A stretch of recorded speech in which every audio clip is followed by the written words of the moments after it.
Welcome everyone. Thank you very much for joining our live broadcast workshop called How to Build a Tech Startup from Concept to International Markets. Thank you very much for joining us, and thank you very much for having this amazing evening with us, Saturday evening. And today we have amazing a group of experts from Eligent Club and invited guests from tech industry. We are going to talk about how to build a tech startup in 2020 from concept to international markets. We have our chat here, so please, you're more than welcome to tell what would you like to know today, this evening, about building a tech startup in 2020. So please let me show you a few social media channels we have. We are on LinkedIn, on Facebook, we have email address, and we have a special WhatsApp group. So please join us, join our social media in case you would like. All you need is just to find us, Eligent Club social media channels. And if you have any questions, please email us info@eligent.club. Today we have quite intense program. Before that, you're more than welcome to visit our website eligent.club in order to get more information about our community, our special programs for tech entrepreneurs from all across Europe, in order to help you to build successful tech companies. And what I'm very pleased today is that we have experts and mentors of our community, but also we have featured startup CoinRule. CoinRule is a startup which was a participant of our special investment pitch day. And what is great that CoinRule got successful track records of their project, and they're here today to share their experience on how to make it happen. So you not only get advice on how to build your company, but you can hear real case study story, how it actually happens and what needs to be done in order to make a successful traction in 2020.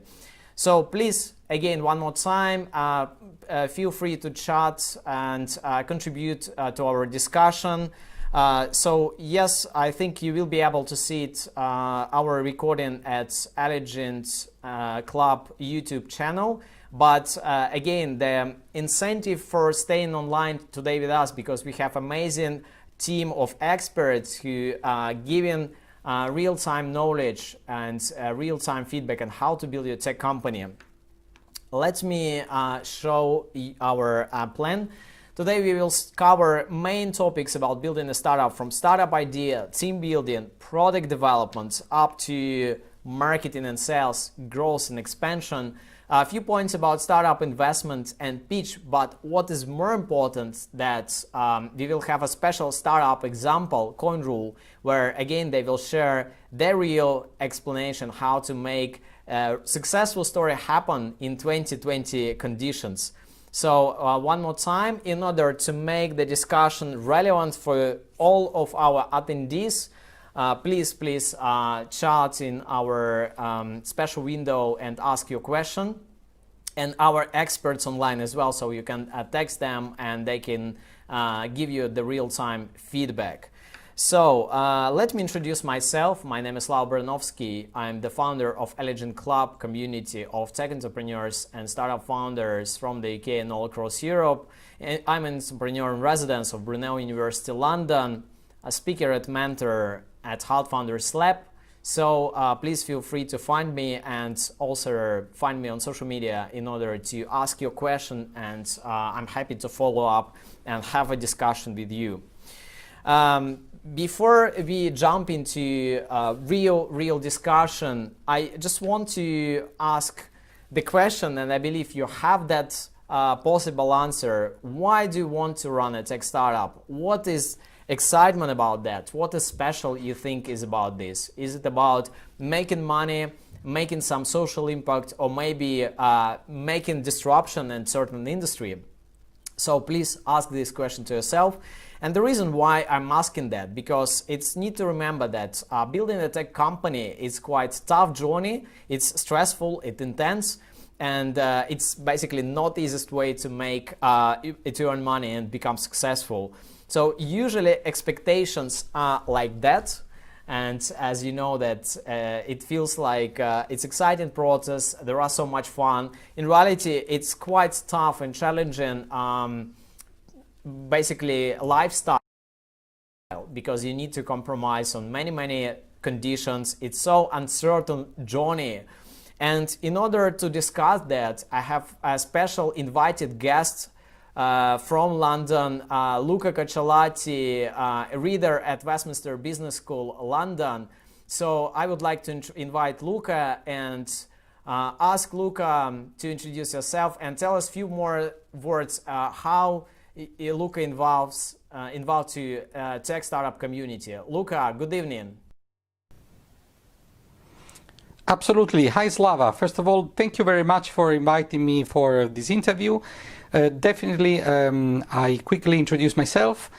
I'm Luca Cacciolati. I'm a reader in marketing at the University of Westminster.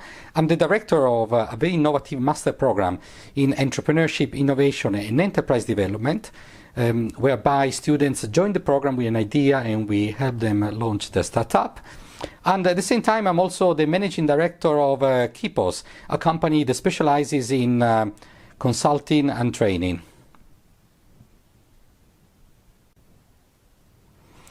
Absolutely. Hi, Slava. First of all, thank you very much you today, and thank you very much for your contribution to our discussion. I have a special question to you because again we discussed about what does it take to be a tech entrepreneur and tech startup founder. So if you can give us your opinion on what the entrepreneurial journey is about and what does it take to be a startup founder, if you can give us your opinion, please. Well, Slava, this is a very interesting question because you know, among researchers, there's always this question, you know, who's an entrepreneur? Somebody that runs a company is necessarily an entrepreneur, or somebody who starts a company is necessarily an entrepreneur. Fundamentally, there's a difference between entrepreneurs and owner-managers, okay? So the fact that you're running a company, this does not per se necessarily make you an entrepreneur. I would say that entrepreneurs are risk-takers and very innovative people that are able to spot opportunities where other people cannot see them.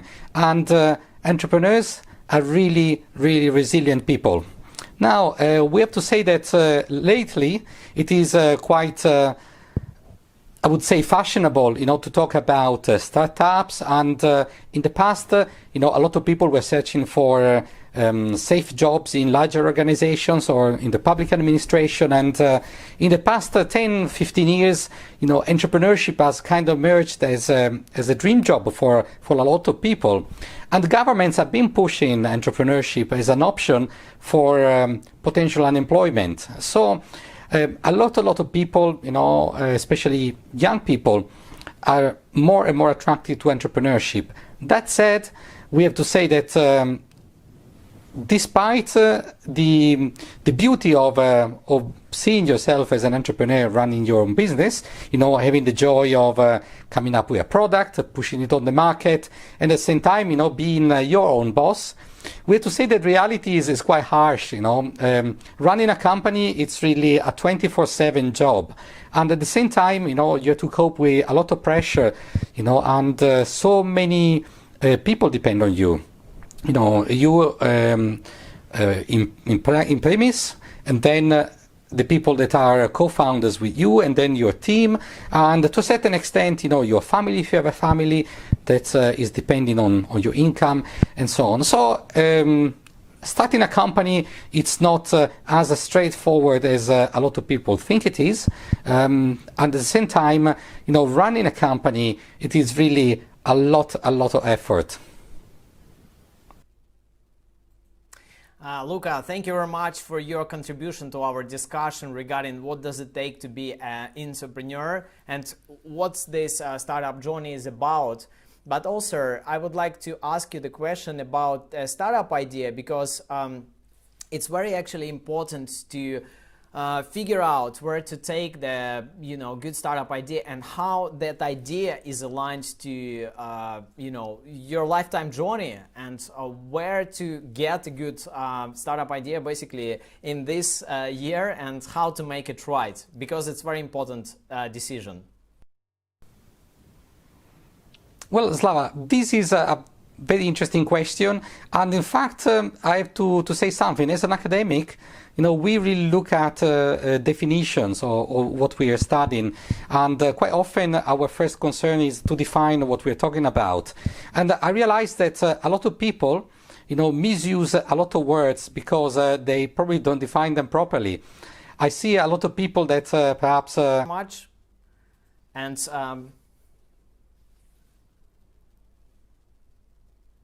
yes, thank you very much, Luca, for your contribution to our discussion, and thank you very much for your valuable insight on that. As we discussed, where to get a good startup idea, so let me share some few insights with you. So in order to find a good and basically talk to people and to know their pain points, try to figure out what's the problem they have across their business activities, maybe some study, some personal life conditions. So in order to find a good problem to solve, just basically try to remember your personal experience across the business, your work, your study, and try to figure out where the main problem comes from. What are you not satisfied in person yourself? And there are mainly three ways to get your startup idea. It's a personal experience, work experience, and research. And the main thing here is also to understand how your can save time and money to individuals or businesses.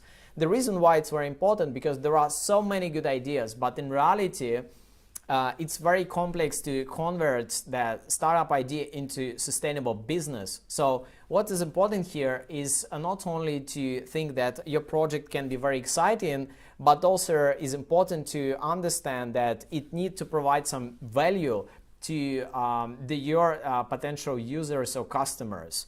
And as I said, try to remember your experiences, but moreover, you can check out research, articles and the papers. You can read some upcoming trends of especially in 2020. There are so many things to solve due to a lack of mobility, a lack of social connection in Rio, and due to some distance learning, distance work, many other challenges to solve this year and beyond. So one more time, if you get a particular question, if you'd like to validate your startup idea, please feel free to share your comment in chat in order to give us your opinion. How do you think, what do you think we can share? And our experts can contribute to our discussion and give you our personal opinion on that. So one more time, again, feel free to chat and ask the questions in the comments. How to validate your startup idea, and what we discussed here, that it needs to provide some certain value to your potential customers. And in order to validate your startup idea, it's very important to make a first pre-sale pitch of your project, or even at idea stage. So in order to make that, first of all, if we come to that process step by step, first of all, it's very important to make a problem research, just to make sure the problem is big, the problem is there is a need for that. And what is important here, especially in connection to 2020, the problem has a long-term need. So it's not something needed for very short term, maybe to, due to the time frame of some restrictions or challenging of this year, but also that idea can be applicable and valuable for long term, because your potential investors and business partners want to make sure that your idea is scalable, not just because of very short need or, some specific situation. Please make sure that problem you try to solve is the big and consistent and long term. What is also important here is to make a market research and make sure you're able to find the niche and gap on the market, because there are probably already some competitors, there are some other companies exist. So please make sure that you have something unique and specific in order to provide and maybe to offer to potential customers. And then you can build a prototype development, and maybe you can build some very basic draft or sketch of your product or service, and then pitch. It doesn't mean that you have to build complete product before you go and pitch to someone.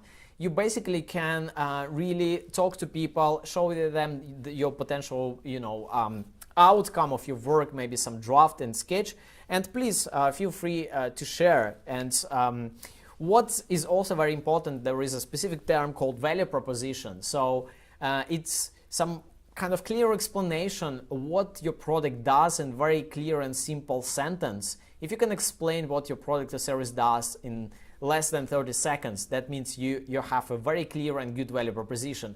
If explanation takes 5 minutes, that means maybe it's a bit blurry, not clear to understand. So try to find a very clear and catchy explanation what exactly your product does.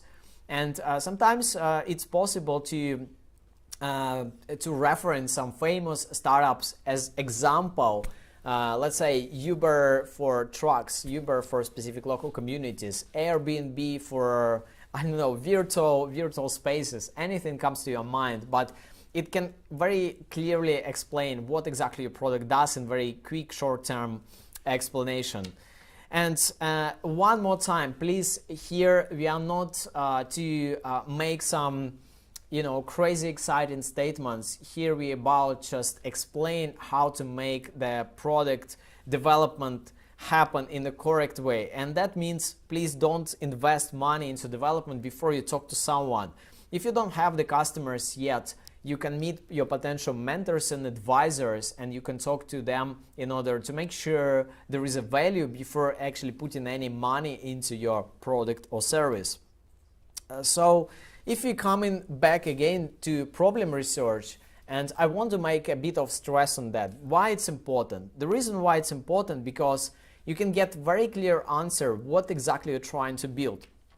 And problem research can give you all the answers about how your product should look like and why some problems they weren't resolved yet.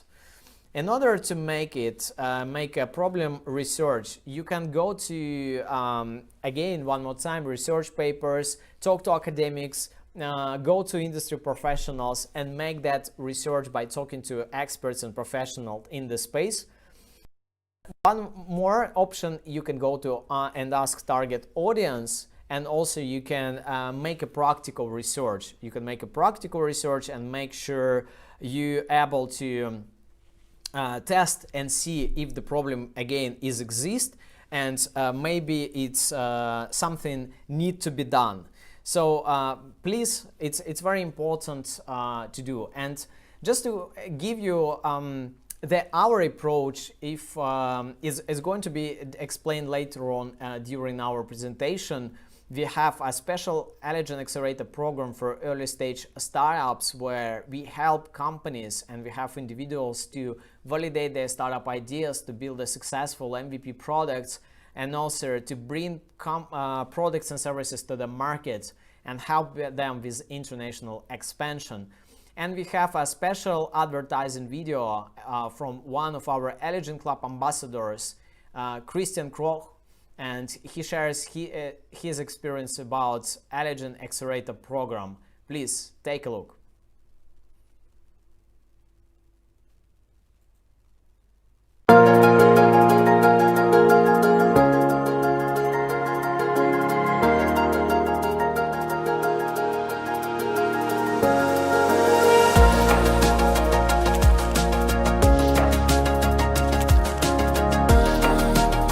Christian, I'm the CEO of Creole. Creole is a company that makes people, places and products carbon positive. You should definitely check it out more on our website. We were part of the first Eligent Club Accelerator cohort. This is a great way for anyone, experienced or not, to take their idea through the various steps and gear changes required to make it a scalable, profitable, and ultimately investable company. The cohort itself is led by a great team of professionals and will culminate in an investor event with professionals who will comment and potentially ultimately invest in your idea or startup. So it's a great opportunity for anyone.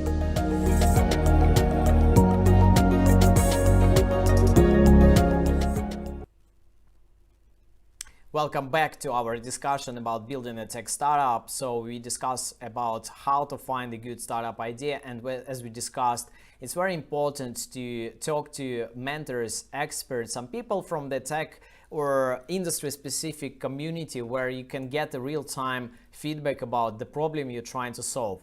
And one more time, just to summarize, it's critically important to make sure that your problem and your potential solution is not very short-term problem which exists on the market.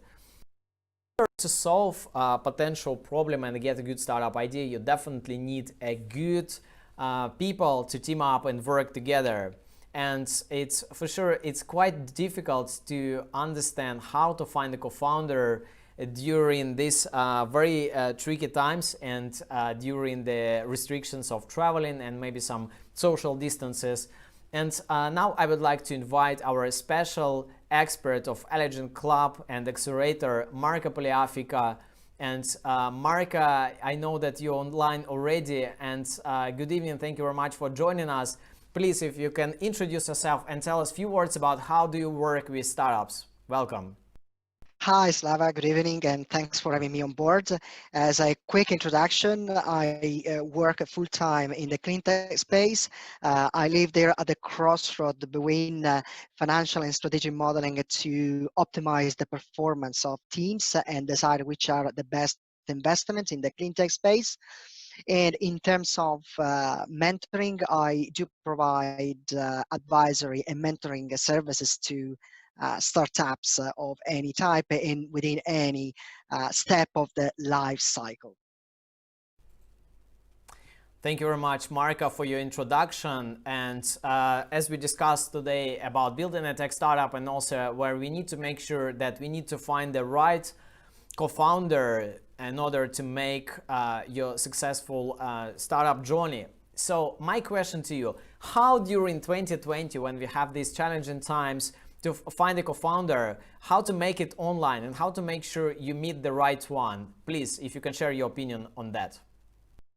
That's a great question, a great point, really, Slava. Thank you very much. And it is great also because it gave me the opportunity to talk about something that I'm very passionate about, which is people, teams, and leadership of people and teams. Well, how to look for co-founders in this situation where we are all invited and to work virtually and remotely? Well, I think that the key point here is reflecting on what do we miss compared to the real life, to the real world. And we miss the human touch, the face-to-face connection, the building the human bond and relationship. So we have to do everything to recreate the same conditions as closely as possible to real life, which means should we stop? No, I don't think so. We actually have to be prepared to create a human environment in our digital world. How does that work? Well, let's make sure that we give space, room to the human beings behind the job interviews, the conference calls, the virtual meetings that we have. I tell you a couple of stories. For example, I read about a company that when hires new people, and this could be with co-founders, it could be with employees, they ask them to do a virtual tour of the room where they work. What such a simple and great idea to bring the human being on top of the screen, basically. Or other companies that, and we do actually as well in the company where I work, dedicate a few minutes before starting the job call, let's say the topic, to discussing any news, personal news or professional news. So let's make sure that we keep in mind the human element. And this applies both to finding co-founders. Let's talk with them. Let's date them. Let's have a virtual coffee. Let's be creative in creating moments to discuss and discovering the human beings behind the screen. So that, I would say, is the key element. And of course, would be much more to say. So happy to receive further questions about the topic. Thank you very much, Marco, for your contribution. And we talk right now about how to find the co-founder and also make your teamwork performance during this, sort of remote process, and how to keep that engagement. And coming back to the question of finding a right co-founder, need to ask yourself, please, first of all, what kind of co-founder do you need?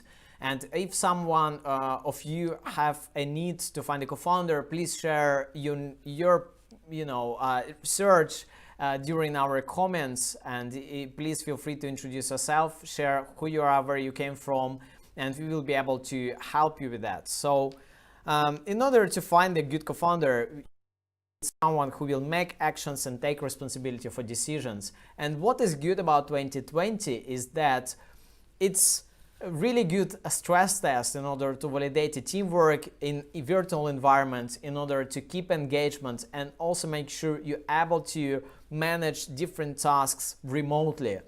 And how you work and how do you find the right co-founder? First of all, it's need to remember that there are three main startup work directions: product development and support, business development and finances, marketing and sales.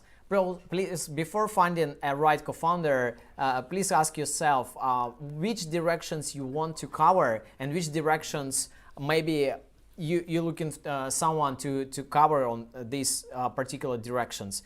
So please, first of all, distribute your roles and responsibilities across your team and find the gap. If you are very good at business development, maybe you need some tech expert and maybe a software developer in order to build your company, for your product, and maybe someone with marketing and sales experience in order to help you with promotion and also selling your product.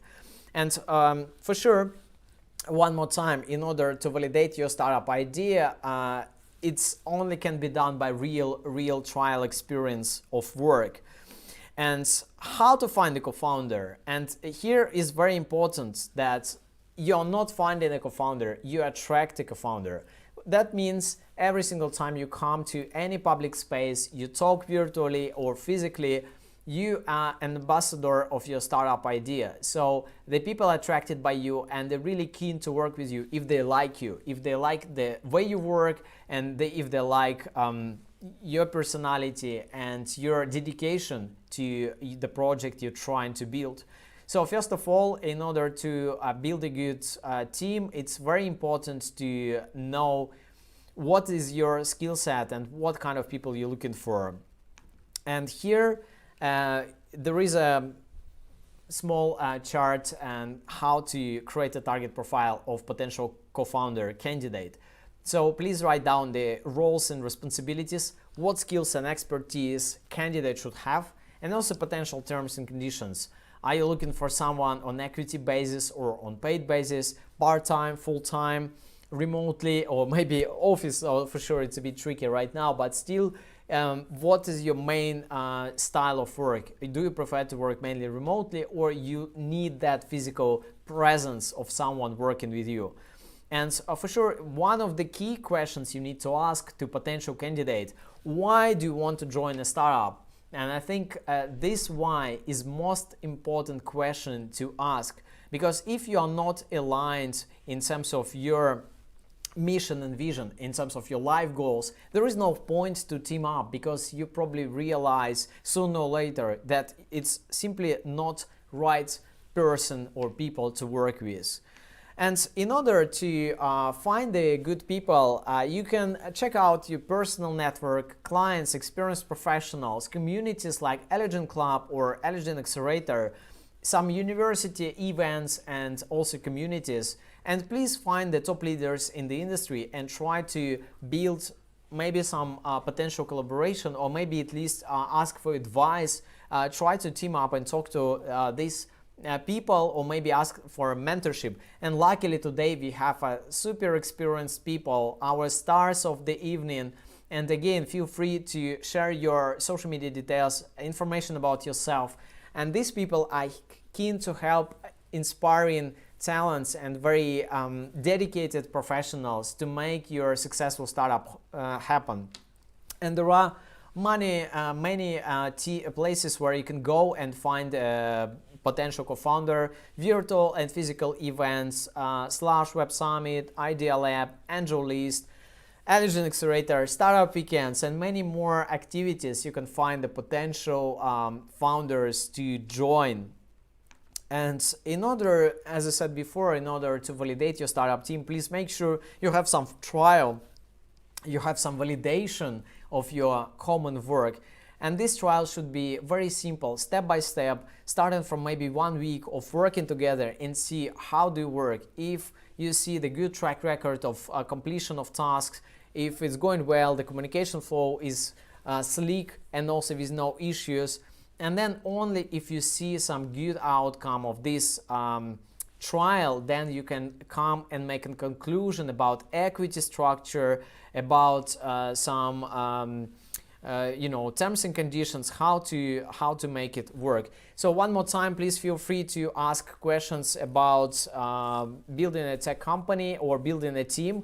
We have experts right in chat here. So if you'd like to discuss and if you'd like to share some challenge you have maybe, welcome to take a look and welcome to discuss with us. So also here, what we need to remember that your startup roadmap example should include 3 main directions: finances and business development, marketing and sales, product development. And when you're trying to work together with someone, try to split these responsibilities across the team and split these milestones. Who is responsible what for? Are you responsible for R&D or for product development? And what is important also here is that it's very important to set deadline for every single milestone to come through. So one more time, if you have any questions about building a good team or building your product or service, feel free to comment and ask in chat. And I think it's the right time to meet up with good, like-minded entrepreneurs and also experts and mentors. So before we jump into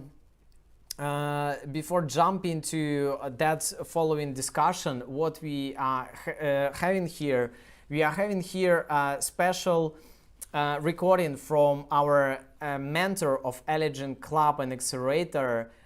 It's Adel Bota, because what we discussed now is about team building, but now we also need to discuss about validation business and validation the business model. So Adel recorded a special video for us. Please check it out.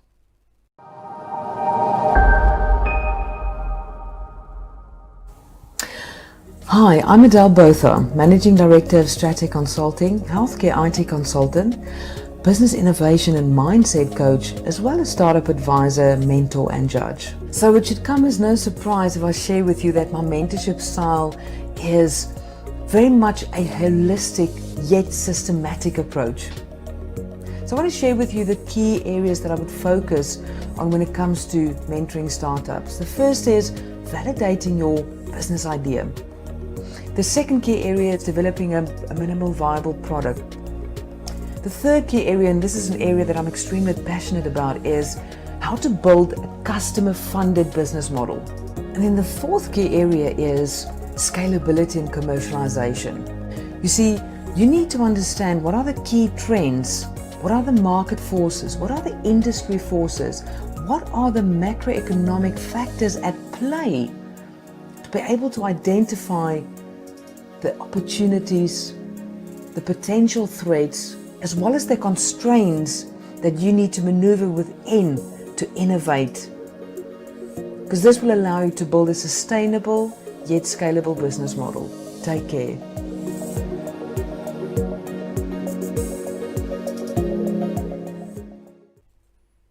Welcome back. It was a video from Adel Botha, our Eligent Accelerator mentor, where we discussed about the validation, the business model.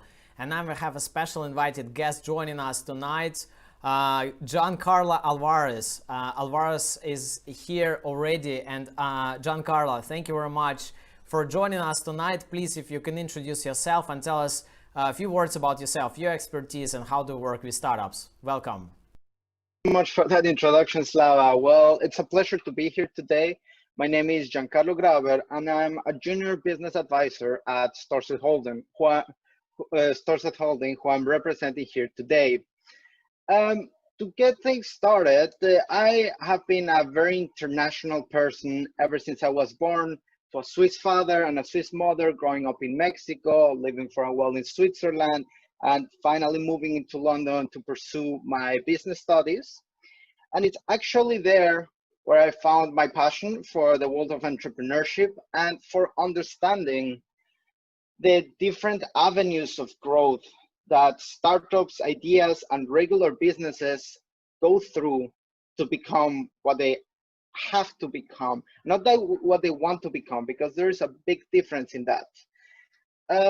And this is why I have now found a very good place to create growth here at Storset Holding, where we provide sort of a boutique, a one-stop shop for business advisory and capital fundraising. Why a boutique? Why a one-stop shop? Well, the idea is not very old. It's actually been groomed by the horrors of 2020. That have forced all of us to pivot and adapt to the current situation. While you can hear that everywhere, at the moment, you need to adapt your strategies to cope with the world around you. Not from the start as usual with the business plan adaptation, but really open your eyes and understand that not only you're suffering, your customer is suffering as well. How can you turn those pain points into value points for your customers? And that's where Storset Holding comes in and will help you strategize with the customer in mind rather than your idea in mind.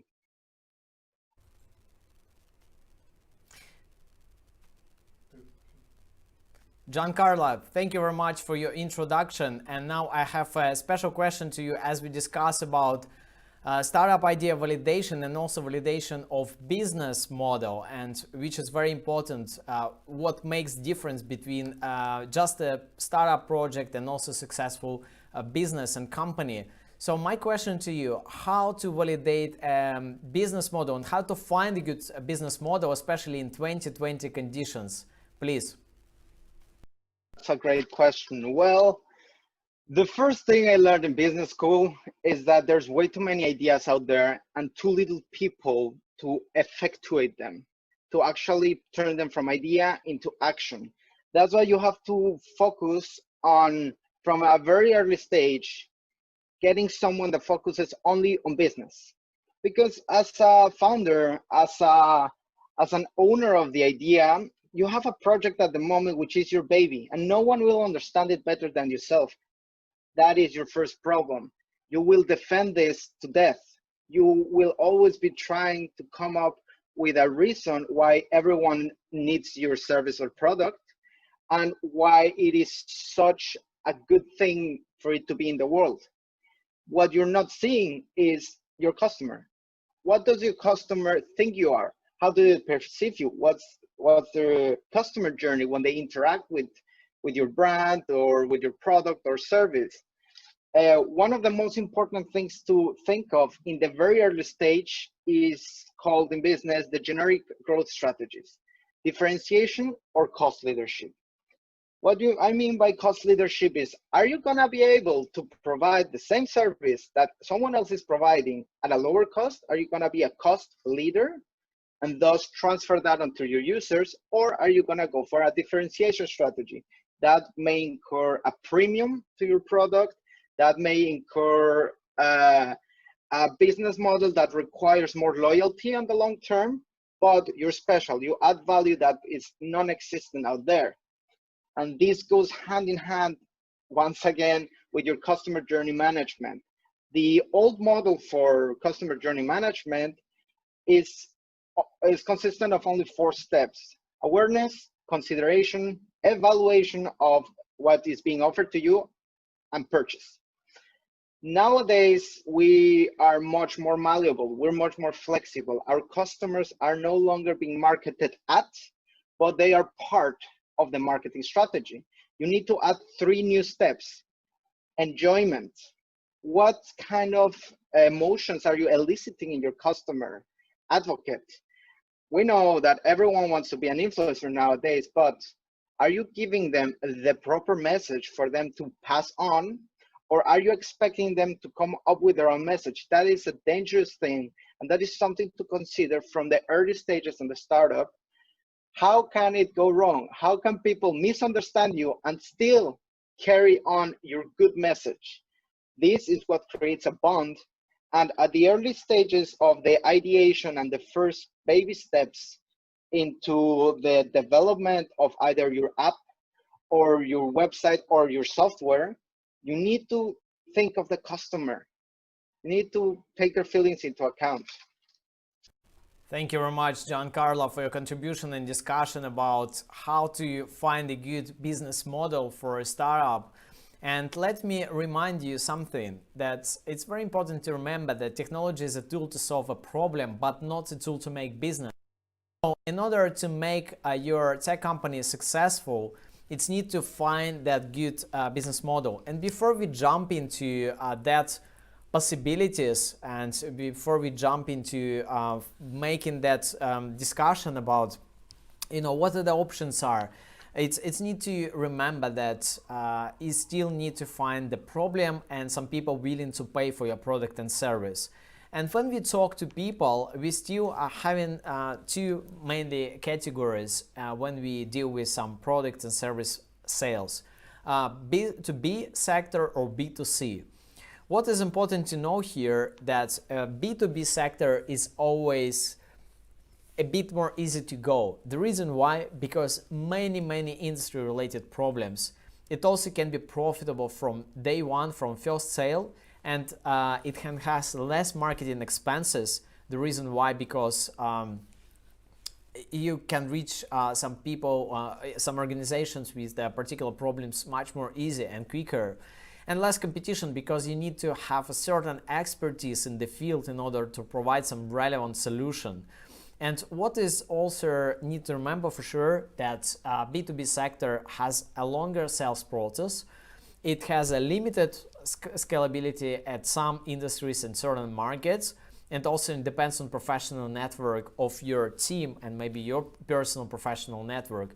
And one more thing I want to add is that it's very important here to have the credibility in the field. So if you're trying to sell some product in the market, and you need somehow to be aligned with the industry, because as a startup founder, you will have to pitch, to present your product or service in front of potential customers, investors, and they need to make sure that you know what you're talking about. Your expertise can come from your educational background, from professional field, maybe from your other activities, but somehow it should be aligned. In order to make a successful B2B deal, it's a very key factor is trust, not only about how good your product is. The company and the individuals inside of the company, they need to make sure you're the right person to deal with and you're the right company to work with. So if you have some particular specific problems to solve, B2B sector is probably good market to go. For sure, there is a B2C sector where you can have a big loyalty, you can have the high scalability of your potential product or service. Also, no need industry experience, because at some areas in niche, the market is so universal. It can be, let's say, taxi or delivery food or anything like that. It can be used by many people from multiple categories. And also short sales process. If I need something right now, trip, food, some support, consultancy, it's something on demand. So you always can reach quicker your potential target customers. But for B2C sector, for sure, it's very difficult and challenging to find the right business model as well, because it's end users, and as you know, especially in 2020, people became more precise with expenses. They need to make sure they get the real value of what you offer to them. So in order to deal with B2C sector, you need to have even more, probably stronger experience in the field, especially in marketing and sales process, in order to make sure that you're able to reach the message, the marketing message about how to talk to the customers, how to make sure they understand your value proposition and they're willing to pay. So please, one more time, make sure that you clearly defined what is good market for you to go, B2B or B2C. And for sure, due to certain changes this year, we realized that actually a lot of things can be done remotely. So if you'd like to operate in certain markets, no need to travel anymore. You can work online, you can deliver online and beyond. So if you find that some of your specific and local market is tricky to go, please, you're welcome to make a research and find them specific market, maybe more affordable, easy to enter, with less competition. So try to different options in order go into other markets beyond your local one. And also what is important here is to understand your market very well, to find the relevant platforms and solutions, to have a specific of target audience, and to know your competitors very well. What they do, who they are, what's their pricing strategy, how they're better than you, and maybe how they're different than you, in order offering for you to be able to offer some more relevant and more interesting solution.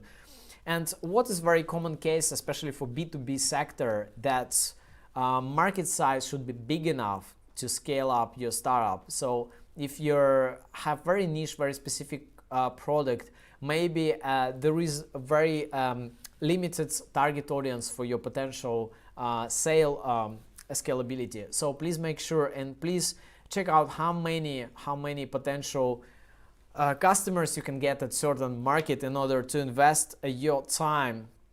And in order to make the relevant research about the competition, please make sure you clearly understand the landscape, the market, and the map positioning of your product and service. This is just like an example of product positioning across of task management tools. So in order to compete, it's need to find a very clear definition where is the gap in the market and how easy you can enter there. And here for sure, we need to remember that if you deal with B2C sector, you need to convince people to try your product or service, to download maybe your app or some other solution. So please make sure you're able to convince people to use your product and service. And now we have a special recorded video from our expert of Eligent Accelerator program, Sharon Wright. Sharon Wright will speak about go-to-market strategy and will share her insight on how to make it work. Please, Sharon, welcome.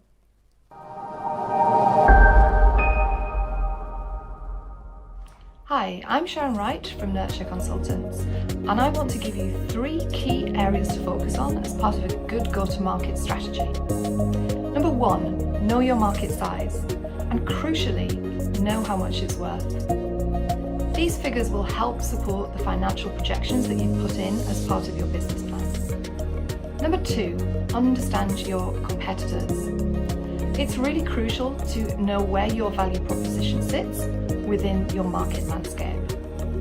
And number 3, have a well thought out customer acquisition plan. In being able to show that how you're going to attract those customers, and most importantly how you're going to keep them, will give confidence that you're going to start to develop a sustainable, repeatable, and most importantly, profitable business proposition. Thank you.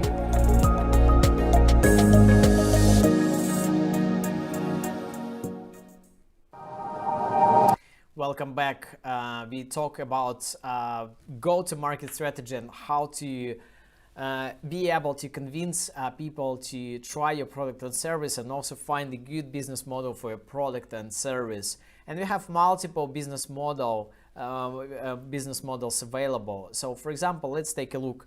We have the business like a freemium and premium subscription, pay-per-purchase, commission fee, advertising, and some more possible options. What is important here, if you're able to provide multiple revenue streams for your company, that's great, because it secures your position as a company, as a startup. So what is also here is important is that again, due to the change of 2020, it's need to remember that the people are very concerned about the expenses, so they are not willing to pay for something they didn't try.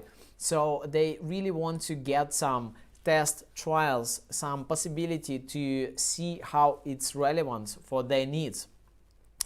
So in order to find that business model, please take into consideration this possibility to offer some value for potential customers before they actually made the decision to use your product and service.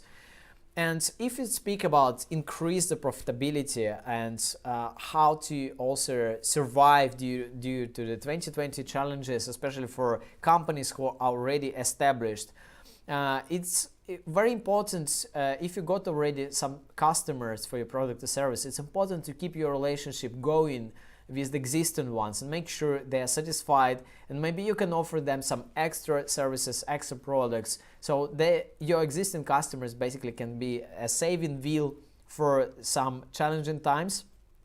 Also, here is very important that your customers, they feel that they are special, that they have something more than just a purchase and just like a one-time order. So in order to make it, please provide the customer loyalty programs and maybe some discounts depending on the amount of the purchase, or maybe some subscription model where again the customers get a special loyalty and treatment if they really your day-to-day or very frequent customers.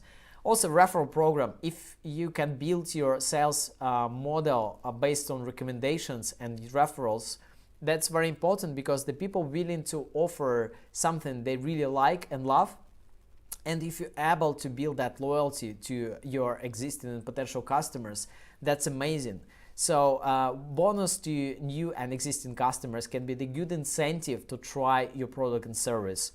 Additional and bespoke services, there are so many mass market offers about any sector. So again, one more time, if your customers can get a premium, bespoke or special additional services per demand, that makes you special across the competition. Some customization, some special discount, some certain time frame you can deliver, especially due to the current change where so many uncertainty going on in the market, that can be very special in terms of your competition landscape and how do you stay out of the crowd. Also, the distribution model, if you before you was trying to sell the product yourself and maybe you were relying on your existing sales channels, try to expand that, try to work with referrals, resellers, maybe try to build a franchise, and also make sure you able to keep that loyalty to your brands, to your reputation and your credibility. It's very important here to remember that it's not only the power of the quality of your product or service here. Also, what is need to remember that the power of your personal brands, the power of your reputation and credibility plays a major role in success of your startup, especially at early stage, because many partners, many potential customers, what they're trying to do is to test what exactly that person did or created. So one more time, try to keep your brands and growing and working in a successful way. So for that, we have a special speaker joining us tonight, and I would like to discuss with that person about the power of the branding, of personal branding, and also power of personal network. So let me introduce our special invited guest. Matt Black is joining us tonight. Matt is always supporting our community with the full of wise thoughts as always. So Matt Black, good evening. Thank you very much for joining us. Please introduce yourself. Tell us what exactly you do with startups. Welcome. So the 32 years in business, so there's a lot to say about who I am, but in the short answer is I promised myself like last year that I would never start another business. That was when I just completed and exited my 9th company. But as of right now, I have not just started number 10, but number 11 as well, which is number 10 is an international accelerator for hypergrowth companies. I also have my investment portfolio of about 60 companies, and my 11th company, I'm a really large proportional shareholder and co-founder in a challenger bank, which is currently in stealth mode, and you'll see that come out early next year. Thank you very much, Matt, for your introduction. Now I would like to ask you how to use the power of personal brands and how to build that network of professionals willing to help you to build your journey, how to make it work and make sure it's credible, it's consistent, and it helps to build your successful tech company. Please, what's your thoughts? First thing is don't become me. I mean, one of the things I have is I if you look at my profile, like I've got a website, matt.black, and you can look into my bios and things like that. I talk about where I come from, and I think that's a really good starting point for anybody. Understanding who people would like to buy from people. People like to know people. So if you see in my bios, it talks about my origins. It talks about what I'm committed to. It talks about who I am, like what kind of values I have. It talks about, that kind of stuff. So, I mean, you're already halfway there. I mean, moving from that forward and projecting it forward to what people think you're capable of, well, that's a slightly trickier proposition. So I'd always encourage you to be yourself, to bring your kind of life and your values and what inspires you, really, what makes you enthusiastic. To your any kind of buyer or any kind of general conversation, really, if it's appropriate, obviously. But moving forward, it's super tough. It's super tough. So at the moment, we're taking 8 startups through hypergrowth funding at the moment. So it's very difficult. And so I've actually had this question really recently, and in fact, it's quite high in our mind, because when you go through your seed and even your Series A, the investors are still really interested in who you are as a founder. The founder is really still a large component of the business, and it's really hard for you to say, well, I've got credibility in this or I've got credibility in that, because you might not have really a very good track record in it or a very long track record. But what you could try, and here's a little trick, is try to associate necessarily self with others. So people always look for a really good advisory board. And that's one of the things we do for our clients, is when we actually take a client and we invest in them and we actually sit on their advisory. So some of that kind of rubs off. And I've had this is a big thing, because I've actually had the comment from an investor, well, Matt, if you're guiding them, then I'll invest, because they know that they believe in the startup, but they just want that little, if something goes wrong, which it will, that they've got their back. So if you haven't got the credibility in an industry, if you haven't got the track record, look for that, some other people to kind of bolster that for you. But the most important thing is for yourself, long term, building your own brand, set a goal and then complete on it. Set something that is maybe 110% of what other people will do. Really chase hard goals. And even if you don't achieve those hard goals, you're setting tough, inspiring goals. And I think that's a really good way to go to build your personal brand. Thank you very much, Matt, for your contribution and discussion about how to use that power of personal brand and how to keep that and build that credibility across your development, and make sure you make the right partnerships and collaborations and you work with the right people, and how to keep that loyalty and engagement with your personal brand and your startup company. Let me get back to about B2B and B2C sector. It's still important to mention. So let me add a few things. So one more time, how and why to pivot B2C to B2B. The reason I'm raising that topic, because I saw so many startups, they struggle to make a successful track record at B2C sector, especially at early stage, and if they don't have very solid resources across marketing and sales direction.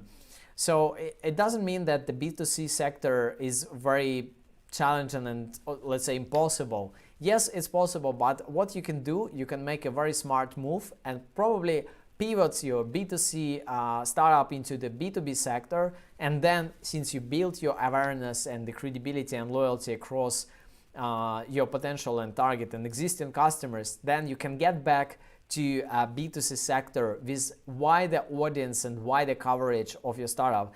Let me give an example. So it's just like a startup project where you could rent a clothes service for kids per subscription. So initially it was a B2C product where anyone could make a subscription, select the items and select the age or any specific of the clothes you can get per subscription. So initial model was to get a subscription plan for families to rent clothes for families per month. Actually, it was very difficult and tough to cover that market because you need to have very intense marketing possibilities. What it was the decision is to convert that project into B2B sector and make a subscription plan to charge businesses to rent clothes for kids of employers per month. It solves many problems. It also, this startup helps with the sustainability issues, with some issues, environmental issues. What is also helps, it helps to build a loyalty for employers across companies and to build that support by employers to their workers. And also it's nice model maybe to reduce the consumption because you can get clothes per subscription, you can bring it back in 1 month's time and get new one. So recycling processes becomes much more environmental friendly. So it's a nice idea, but in order to make a good scale up of this project, it was required to make a pivot. So the same example for any idea can be implemented. So if you struggle to work with B2C sector, it doesn't mean that your idea is bad. Maybe you just need to align and maybe make some shift in order to make that direction relevant. So who is your customer when you have target audiences? And it's also very important to clarify, when you deal with the multiple sectors, when you have kids, you have parents, you have employers, who is actually customer of your product and service. And basically the customers are those who pay for your service. So it's very important to remember those startups who got multiple target audiences they deal with, especially it's B2C or B2C sector with multiple marketplaces, for example, when they have suppliers, you have consumers, you have some third-party stakeholders involved into helping you to deliver some product or service. So again, just a trial example, Task Management 2 is a B2B example of startup, and customers a business. When you have enough users, it's a good payer of your product or service. And supplier as a platform don't have no third-party dependency, and all 100% payment goes to facilitate the business development or product and service. But if you deal with the complex and tricky startups like a food delivery, you have multiple stakeholders involved, like delivery supplier, food supplier, platform and customers, and you need to satisfy everyone and make sure your business model is relevant in order to provide value for every single supplier, but also for end customers. And that's much more complex to solve this problem. So again, if you don't have enough expertise in the field, please feel free to ask mentor or experts how does it take to make this marketplace work, and how to make sure all the stakeholders and all the target audiences you deal with, they are satisfied with the quality of your product and service. Now we have a very short break before we invite our special star in startup to share their experience on how they built their company in 2020 and what their roller coaster they had. Let me go for a short break and we will get back to you very shortly. Few seconds.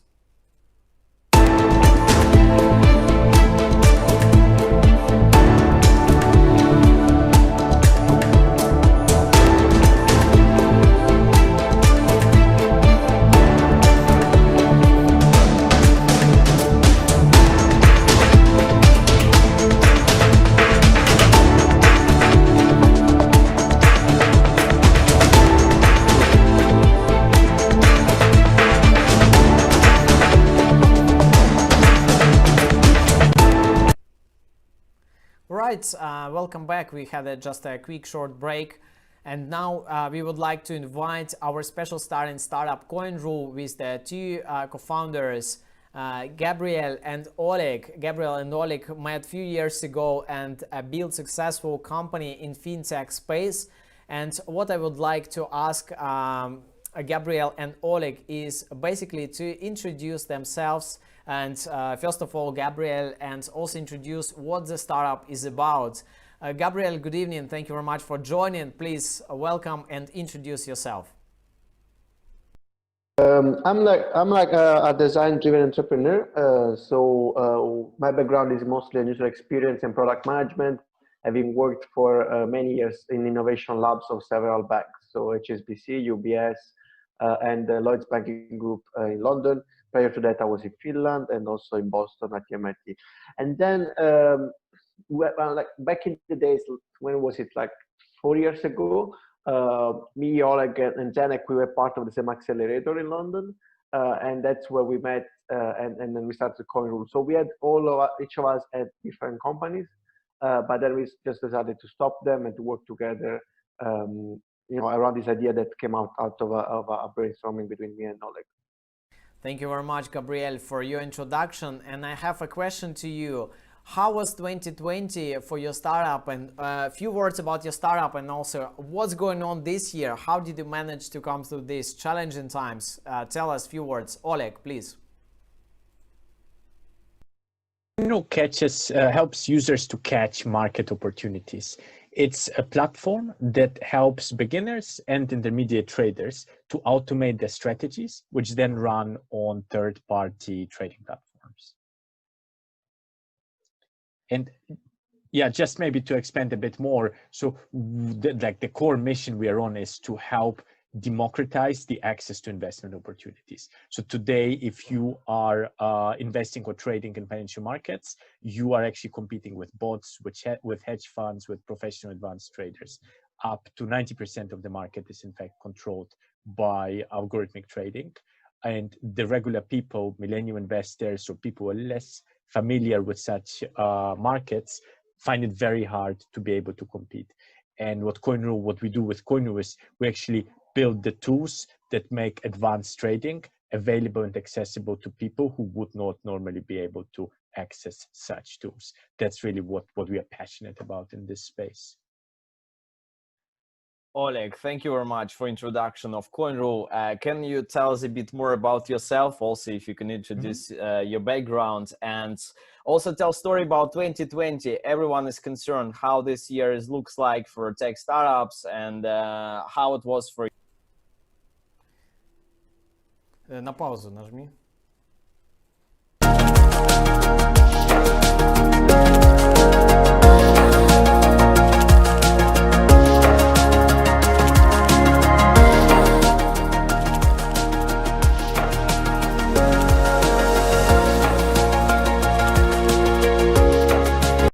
So one piece of advice I will give to new. I'm like a design-driven. Advice, Gabriel, and how to build your successful company in 2020. What's need to be done in order to make it happen for those entrepreneurs who are just about to build their company? Entrepreneurs is to focus on the only metric that counts. It's the revenues. Instead of focusing on growth and hype and other metrics that are maybe vanity metrics, but they don't really count when you go in front of the investors. Focusing on that also brings you down to earth in terms of how much you're spending, the burn rate every month, and also really makes you think about like building a solid business. And if you want to reach out to us, please do via social media or like on our crowdfunding campaign page, seeders.com/coinrule, or you can reach out via email, gab@coinrule.io or oleg@coinrule.io. Thank you.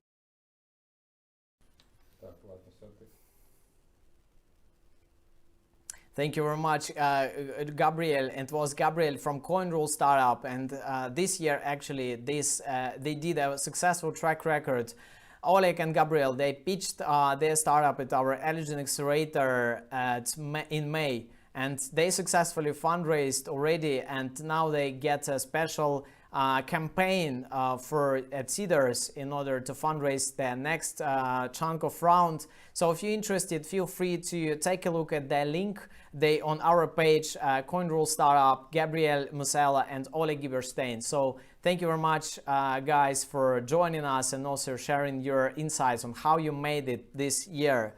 And let me get back to your to our discussion about building a first, making the first sale. So if you can make it happen, so please, if you can take a look. So when is actually need to make your first sale? So in order to make your first sale, you need to build it at idea stage. And how to make it? First of all, why too important to make a first sale at idea stage? Because no investment required. You have a quick feedback from potential customers and users, and you don't have operational costs. Moreover, it saves 6 months of development and even more sometimes. And you have a quick yes and no test in order to make sure that the people willing to buy and try your product or service. And try to sell your product to your potential co-founder, mentor, and advisor. And in order to make it, and please come at the idea stage and talk to them and try to share your experience of what's your startup idea is about. And you don't have anything to lose before actually you build something. So also how to make your first sale. Let me share a few thoughts. It's not about how amazing your product is, about how it helps to solve the pain of the customers.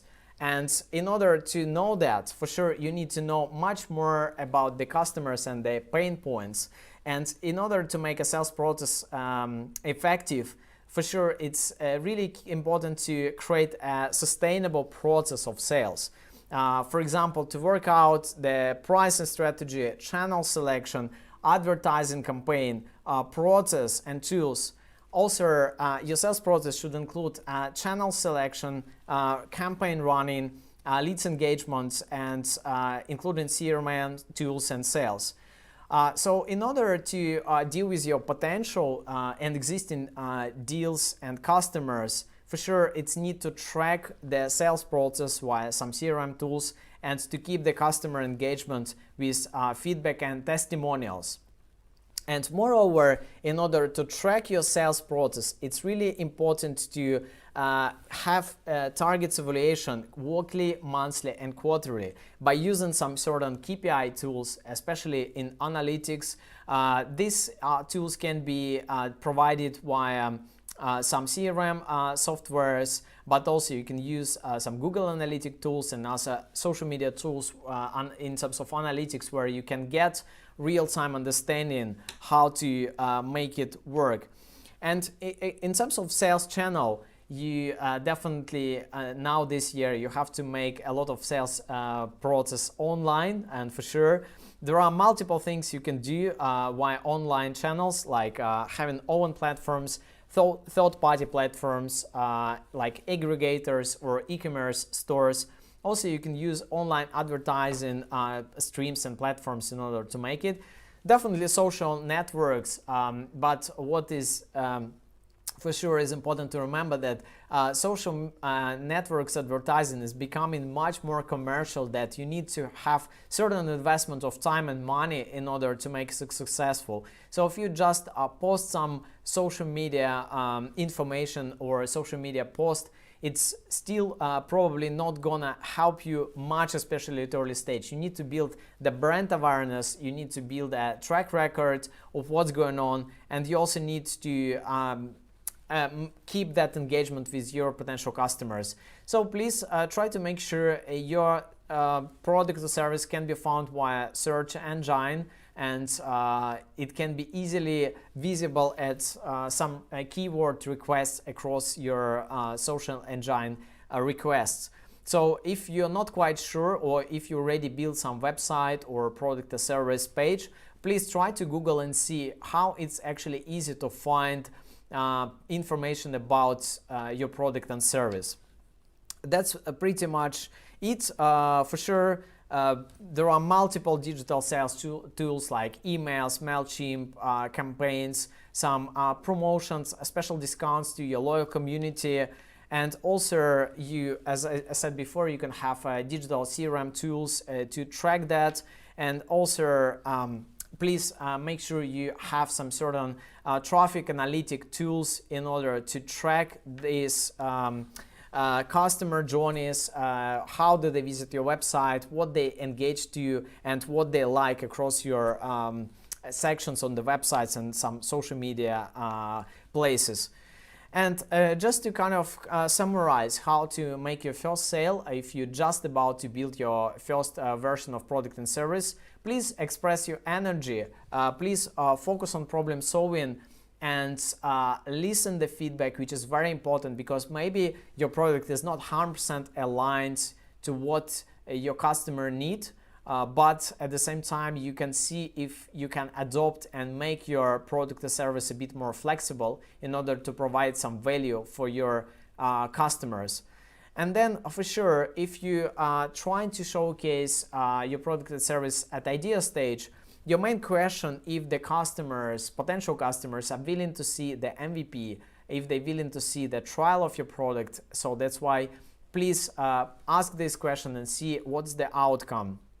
And for sure, in order to make a first sale, it's very important to know the value of your product and service, what value it gives to your customers and to your potential users, what exactly it does. So it's a very frequent question, appears many times across our social discussions on social media and during our live broadcast sessions. Is it required to make sales by a founder? Well, for sure, you can find a good sales manager and try to sell everything via your team. But what is important here, that you're probably the best person to sell your product because you know how it works best. Other people can scale it up and other people can definitely make it work. So please try to make sure that you're able, at least as a founder, as a startup founder, that you're able to pitch your product and service to other people yourself. And in order to make that potential sale by a founder, please get your confidence ready, confidence for pitching and practice. If you don't have enough knowledge on how to present your product and service, get a public speaker coach, and please make sure you have that managed. And there are plenty of them. If you don't know, we can recommend you.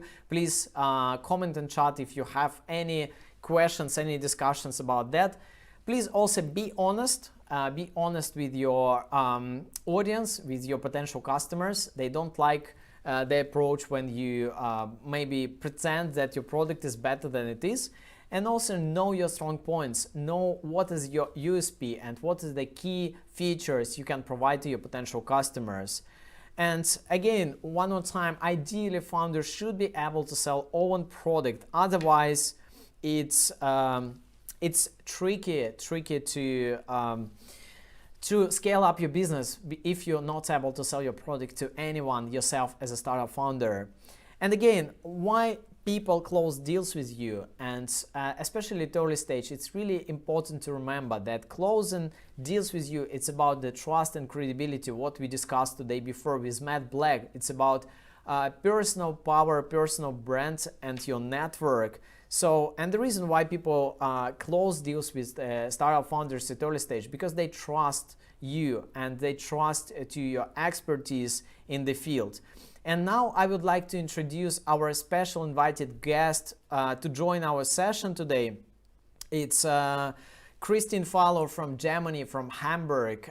Christine has a solid track record of procurement and negotiations with the multiple businesses. So Christine, thank you very much for joining. Please welcome to our workshop, and I would like to ask you to introduce yourself. Welcome.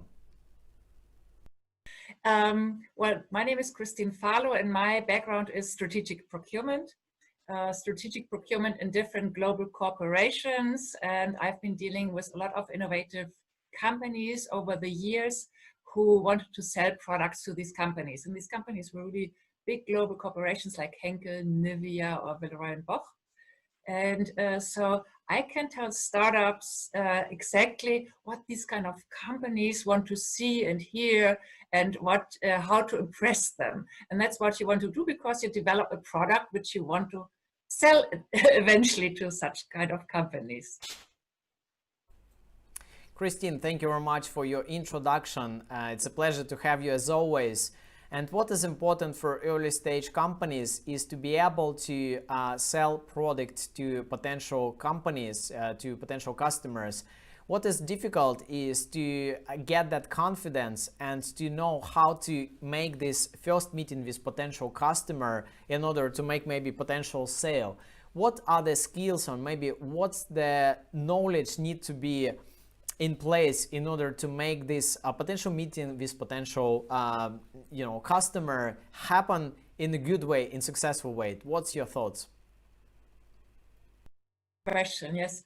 Well, it's really very important that you're very well prepared. Right from the beginning, when you develop a product, first of all, you should have in mind that it's not only solving a technical problem or a problem in general, but it's supposed to be a business case, because companies want to buy something which helps them in a way. And it could be in two directions. It could be either a cost saving because your product is less expensive for a certain service or product idea, or it improves, shortens the processes or improves the processes. So it's a cost-saving thing for a company which could be interested in it, or it could be a value-added product. So something like an innovation which is for the consumer so interesting that it's a kind of completely new product idea, or it's for environmental issues, or sustainability is a big topic. So if you add value to these things, it's also a potential good business case for a company. But to figure that out pretty much at the beginning, before you develop for months and months, talk to potential clients what their needs exactly are and what they are already working on, so that you don't develop something for long term and spend time and costs, and it's not a valid business case. The second thing, if you are already a little further ahead and you want to present it officially to a company what you have developed, it's very important that you decide whom to approach. You might have spoken to a tech department for some general exchange, but then decide really if you want to go to procurement first or continue with the technical, because it's a cost. If it's a cost saving, procurement is the one who's really interested in that one, especially then talk to them. And third, be prepared for that meeting. It's really the professional preparation is, I would say, 85% of the success of a meeting. So really check all the facts about the company, about the product, about the service. How do they solve this service or this product at the moment? Who is your competition? What's the market tendency for this? What's the price level?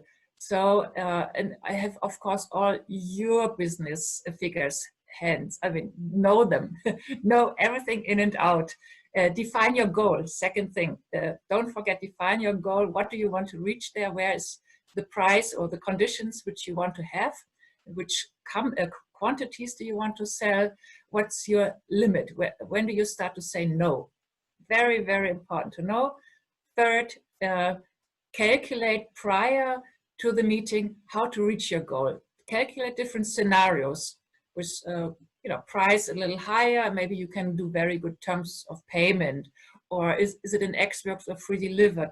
How can you improve these things? With which scenarios do you come close to your goals? And third is which strategy do you approach them? Which price did you start? And how could you negotiate down? Of course, that's a little bit more complicated with tactics and stuff, but if you are well prepared with point 1 to 3, don't worry, you impress already the client with your knowledge, and I think then it works relatively well. And I can tell you some more stories about that, how to prepare well, but this frame is already the best thing to keep in mind. Thank you very much, Christine, for your contribution to our discussion. And we discussed about possibility to be ready for your meeting with potential customer and make sure you're able to present your product and service in a good way. And as Christine mentioned, it's very important to be ready to make research about the company, about your potential customer, to be prepared for the meeting and discussion. And the same approach actually for meeting with potential investors. If someone of you looking for potential investors, what is really important is to make sure that you're able to present it in a nice way, but you're also ready to talk to investors and you made some research as well. If you check the profile and portfolio of potential investors you're talking to, you're ready to pitch, you're ready to present, but what is important is to make sure that it's aligned to the expectations of investors and it's aligned to the need of investors to invest in a particular company. And here is very important to remember again, one more time, I'm trying to keep saying that, but people invest into people, not into startups. So if you want to really to make your fundraising round successful, and as Oleg and Gabrielle mentioned about the Seeders campaign, it's all about credibility and also trust to people. That's why they recorded actually a nice video on the Seeders campaign and they presented all the story, how they build that startup. So again, one more time, it's very important to make sure that the reputation is there. And in order to basically to pitch for investment and also to present that investment, as probably you don't know yet, but next month we have Eligent Accelerator Investment Pitch Day, where we will showcase our startups from our Eligent Accelerator program. So if you'd like to see what's the level of expectations of real investors of the industry, you are more than welcome to join our live broadcast pitch, where we will be able to get a real-time pitch session from startups of our accelerator and also feedback from investors. Investors always keen to get good quality startups, and that's why I believe it's possible. And what we are hearing right now, that actually investors, they are much more interested to invest into remote startups because they may be not able to travel or they don't want to travel nowadays, especially due to some travel restrictions. So now I would like to also invite our previous speaker, Matt Black, to discuss about how the future of the market, the industry would look like, and how to make sure you're able to build successful company in 2020 and beyond. Want to focus on what to need to know about building a tech company during this year and beyond. Matt Black, please join us. So a couple of things. So the first thing is, as a CEO and as an advisor of a number of companies, I don't let my CEOs or myself think of a post-COVID scenario. I think that's a dangerous territory to be in. I think you should adopt a posture that you want to thrive and have a product that works beautifully within a COVID environment.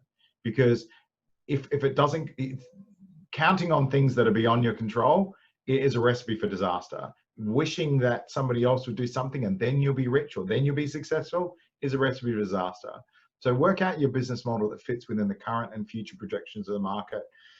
So that's the first thing. And the second thing is that great businesses, really things that are amazing products that provide extraordinary value, that are supported by great teams and have good market traction or demonstrable market traction are always going to win. So in this moment in time, it's probably, and I've talked to some very senior people. If I told you their resumes and their names, you'd be very impressed. But these are people that have gave me the inside knowledge on what's going on in the marketplace, because it's really important for, people that are guiding other companies to have that knowledge. And it's probably one of the worst times as far as funding goes in living memory. So it is very difficult at the moment. That said, we've got offers. That said, we've got interest for investment in a large amount, and there's lots of businesses being funded right now, and that's because there will always be money for good ideas. There's always going to be support for innovation. There's always going to be support for that extraordinary idea, and we know this because years ago there was a 1/10 of what we got now. It's the bubble burst, the economy went down in Silicon Valley, in fact, all around the world. And yet the brands that we know and love today, the eBays, Amazon, Microsoft of this today, were born out of that disaster. So out of this disaster will be the brands and the things of the future. So it's a bit of a crucible. So it's the right time. Your chances of failure are so much higher. But if you do succeed, if you do get ahead of the pack and you do find the right team and you do find the right method to get forward, you'll absolutely smash it. This is the time when the greatest businesses in history are being created. Thank you very much, Matt Black, for your amazing contribution to our discussion about how to make sure you're able to build a successful company in 2020 and beyond. And what we need to remember that, again, the opportunities are always there. The question, how do we take these opportunities in order to build a successful company? There are many sectors you can pick in order to build quite interesting projects: educational sector, medtech, mobility sector, e-commerce, delivery, many other industries. Even for sure, there is a big trend of AI and machine learning related startups. For sure, it's really important to remember that it's not only about having the buzzword in your proposal or maybe value proposition to potential customers, because the value you provide is not about the algorithms and not about the technology you use. It's about the real outcome for businesses. So if you use some trendy words during your pitch and maybe a proposal, please make sure it's aligned with the need of certain companies and individuals in order to use that product and service. And across the opportunities, as I said before, there are many options available regarding the funding. Next month we will have the investment pitch day. But one more time, investors are more willing to consider startups in remote way. I just previously discussed with the few investors. They did a few deals recently just by online meetings, no physical meetings at all. Everything was done, they did digitally. So one more time, if you are looking for funding opportunities, welcome to join our investment pitch day. Check our social media and we will publish the announcement about our investment pitch day, and you will be able to see, and hopefully maybe you can apply and pitch to your project if you apply to our Eligent Accelerator cohort. So it's a pleasure to have you as always. So thank you very much. And now for sure, I want to invite one more time our expert, Marco Poliafica, to contribute to our discussion on how to run a company in 2020 conditions, what to focus on and what to remember, how to make it work, and do not consider this year of challenges, but year of opportunities for tech companies. Please, Marco. Thanks, Slav, and thanks for this extraordinary event that you and your team organized. I think entrepreneurship doesn't stop, but rather adapt. And that is what happens through the evolution of the society in any context, in any setting, and in the face of any challenge, COVID included. I think that entrepreneurs once more will have the opportunity to reflect on the importance importance of their leadership style, which is needed in building the team, as we were discussing before, needed in managing the performance and keeping high the motivation of the people. And it's really needed to adapt ourselves as entrepreneurs, as mentors, in any role we have, really to the new emergency or the new way to work. So I think it's time to rediscover, if we have not done yet already, our leadership style. Remember about the human beings that, as I was mentioning before, making sure that we give room and importance to communication, open dialogue, constructive and caring criticism. So it's a matter of adapting to emerge in a new world. Business didn't stop. Business will continue, and of course it's up to us to make sure that we grasp the opportunities, we adapt, and we do a sort of a reconfiguration of our way to work. Of course it's difficult, and of course we cannot expect the life continues in the way it was going so on. For example, if before we were used to the 9 to 5, for example, rhythm, well, now we have to manage and juggle with different tasks, family at home. So it's a matter of flexibility. And all these things have to be embedded in the new way to do entrepreneurship, in the way we organize our business model, and in particular way, in the way we work with our co-founders and our team. So I would say the key words really, and of course happy to get further questions following up this extraordinary event, is not renouncing, not stopping, but as always, analyzing the reality and adapting to strive in the new emerging context. Thank you very much, Marco, for your amazing contribution to our discussion about the challenging times, but also how to take the benefits of the 2020 and make sure you're able to build a successful tech company. So one more time, again, there are some certain trends in the certain industries which are in demand due to some remote work, remote education, some multiple challenges exist in the market. So please take the benefit, but please make sure that it's long-term value you're able to provide to your potential customers. And what is important to mention that if you'd like to know more about Eligent Club community and the events and other we run with our partners, and by the way, this event is organized in partnership with the HALT Founders Lab in London. It's a special incubator program of HALT International Business School in London. So if you'd like to know more, please find HALT Founders Lab and check out what this program does. And for sure, we have multiple events and activities for our startup founders and entrepreneurs.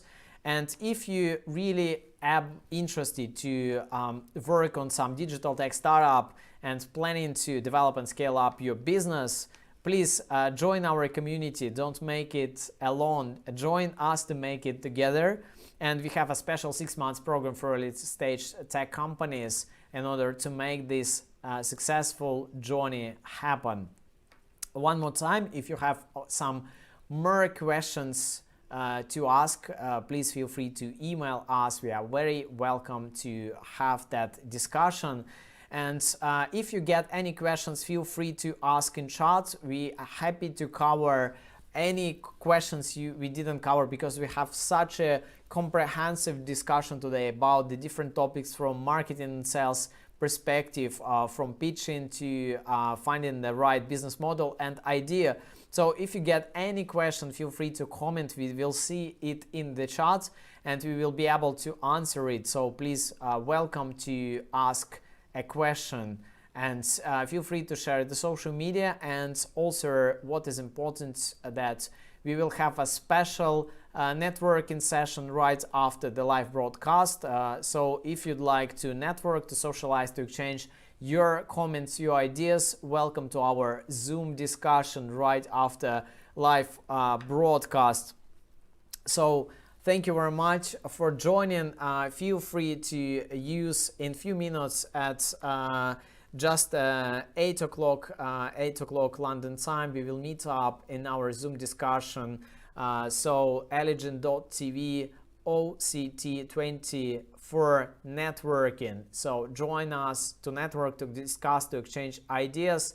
And in case we didn't cover some question you want to know, please welcome to join our discussion in Zoom. We are happy to cover this topic for you. And thank you very much for joining us today.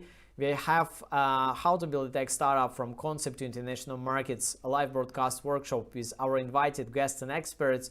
So if you'd like to keep our discussion, find us on social media or join us during our networking session right after that broadcast. Thank you very much for watching us, and see you next month at our investment pitch day of Eligent Accelerator program. Thank you. Now we're done with our session, and we will see you in our networking part.